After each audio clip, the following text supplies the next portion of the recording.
We've actually allocated 2 lessons to mosaics for good reason.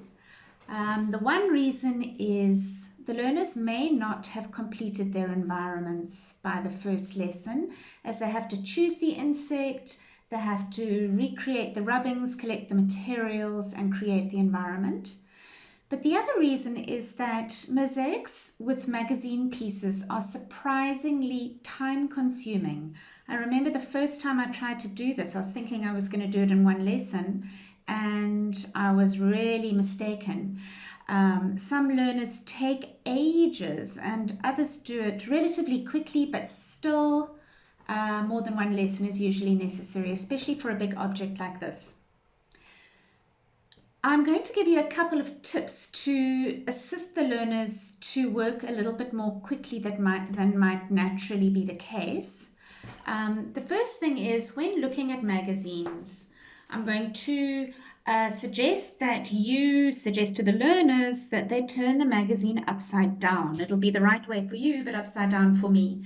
So that this is to help them avoid, reading things and discussing things. So basically what they're doing is they're looking for color, and they're looking for related color.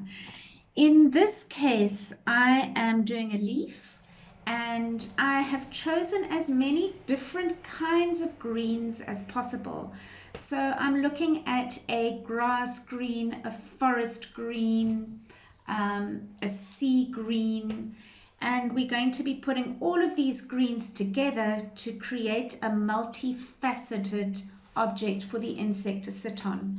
So the learner is going to just page through the magazine and find, I don't know if there is any green in this one, but basically find a green or different kinds of greens that they can use. And once they've found a page with green on there, just tear it out and put it to one side. And so they're going to be looking for as many different kinds of greens as possible.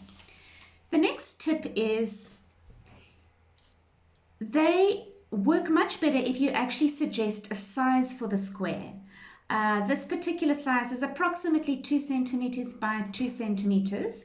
Previously, I've had learners who have cut the most tiny little squares, and they take ages to do one little section.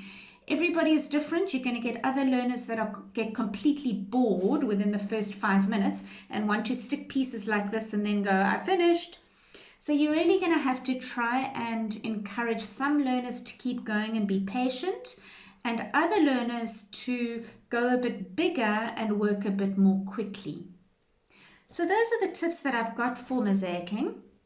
When it comes to actually gluing the work, one little tip is to give them all a piece of newspaper to glue on. Otherwise, you find they put glue on their desks and glue on the rest of the paper. And of course, it's just a case of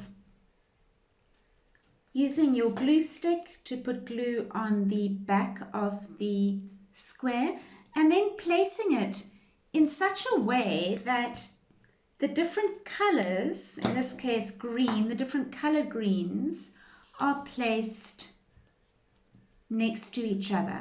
So you start to get this multifaceted look. And they don't all have to be square. You can place some in diagonal positions.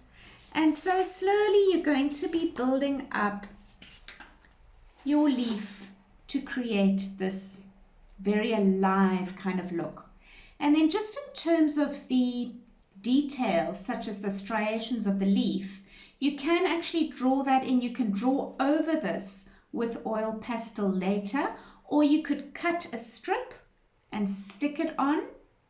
And finally, you're going to be cutting out your object, your leaf or flower or piece of grass, and you're going to be taking that object and placing it and sticking it on the environment, but that will come later. I wish you a lot of patience and a lot of sensitivity in choosing your greens, and suggesting to learners that they push it to the yellow greens, push it to the blue greens, and try and get as many different colors as possible. Obviously, if it's a flower, it might be pink or purple or blue. So yeah, I hope you get a lot of varied results and really enjoy this particular chapter of an insect in its environment. I will see you next week.